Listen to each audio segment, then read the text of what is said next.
pada suatu ungkapan bahasa Arab yang sangat menarik. Asaratul qadamu aslamu min asaratul lisan, min asaratul lisan. Jadi kalau misalkan kaki kita itu terpeleset, itu mesti keramatnya. Misalkan ada seorang laki-laki pulang dari pekerjaannya, kemudian jengkel nendang. Saking jengkelnya nggak bisa nahan kakinya nendang. Nendangnya nendang botolnya kena kakinya temannya. Takut gak sih? Tapi paling jengkel sebentar saja. Tapi kalau ada orang ketika yang tergelincir itu lisannya, yang tergelincir itu lisannya, bukan kakinya.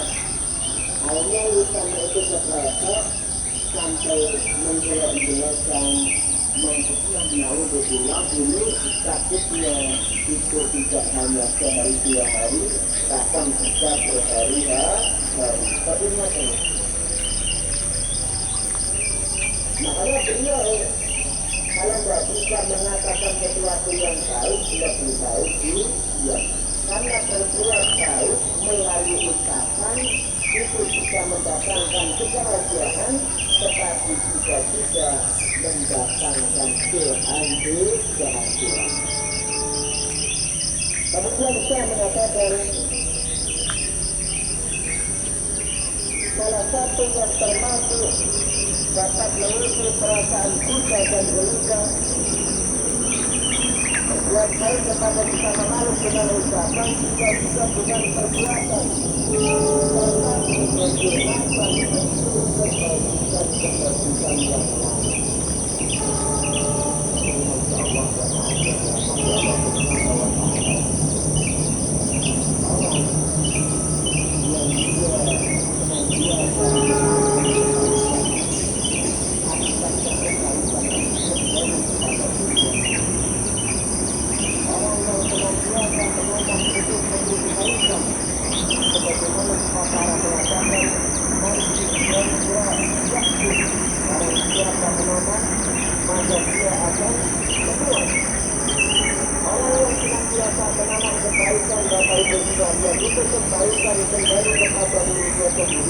Artinya mendatangkan ketenangan, mendatangkan kebahagiaan, bahkan juga mendatangkan maslahat untuk orang lain.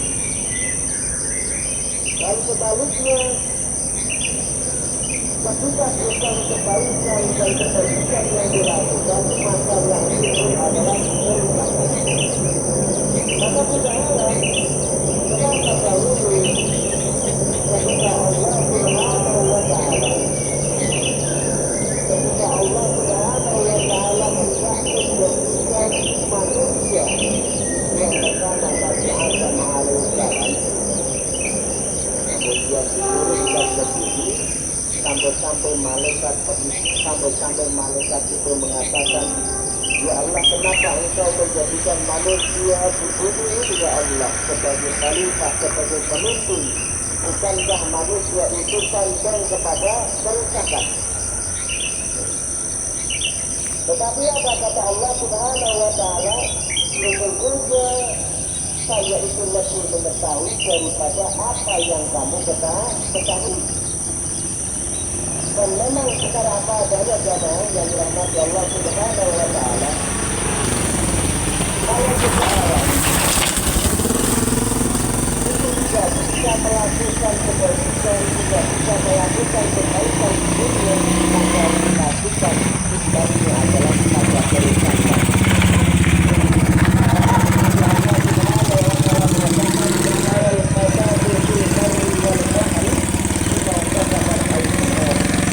Kerusakan yang ada di daratan, kerusakan yang ada di lautan, semuanya kehancuran, malapetaka yang ada itu diantaranya adalah penyebabnya karena ulah-ulah manusia, karena mereka tidak melakukan bentuk-bentuk kebajikan ataupun kebaikan. Nah kemudian Allah mengatakan seseorang dengan melakukan kebaikan, Allah Subhanahu wa Ta'ala menghilangkan kesusahan baik bagi orang yang beriman ataupun orang yang tidak beriman.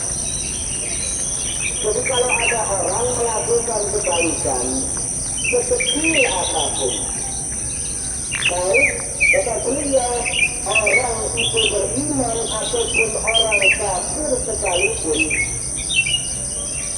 maka dia akan mendapatkan kebaikan itu. Namun orang kafir artinya orang yang mengingkari itu orang yang tidak beriman, kan banyak melakukan kebaikan,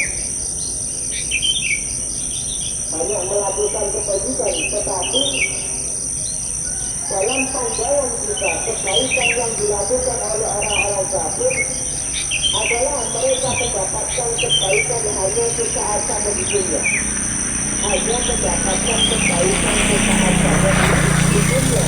Di antaranya adalah mendapatkan kenikmatan dari makannya dan fasilitas hidupnya saja.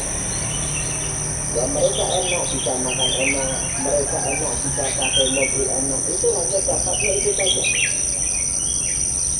Hanya mendapatkan kenikmatan hidupnya sesaat.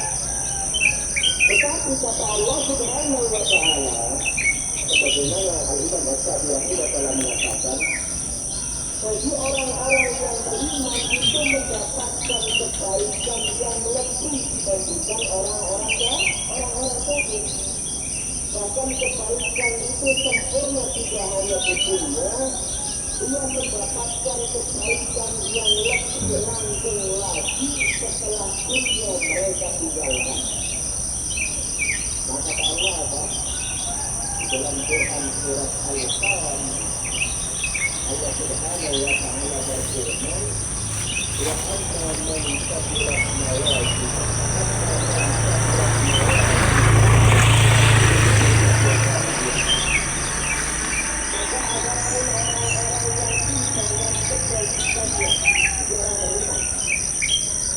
maka adapun orang-orang yang timbangan kebaikannya itu lebih berat daripada timbang keburukannya, maka mereka mendapatkan kenikmatan yang memuaskan, kenikmatan yang sempurna. Rahmat Allah itu kan ada terakhir yang ada berikan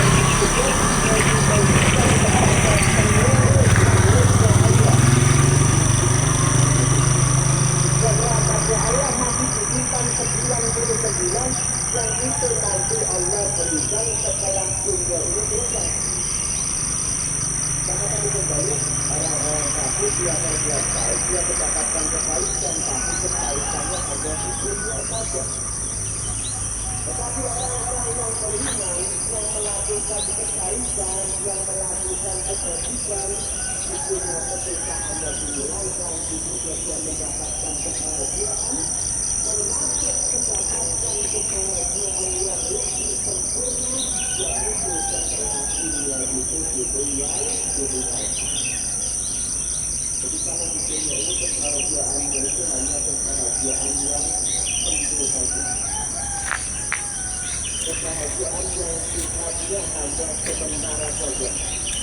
Contoh misalkan hari ini kita bahagia dengan sehat kita bahagia dengan nanti harapan bersama. Setelah itu kadang-kala kita naik, kadang-kala susah lagi.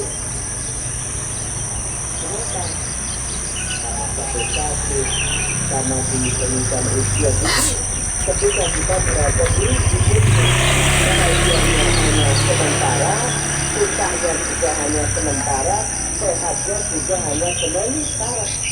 Nah, amal kebajikan yang panjenengan lakukan di dunia ini, yang kemudian ditimbang itu lebih berat daripada amal keburukannya, nanti kelak akan mendapatkan kebaikan yang sempurna. Kedua yang orang itu mendapatkan Ngaku dan yang orang itu mendapatkan badan sehat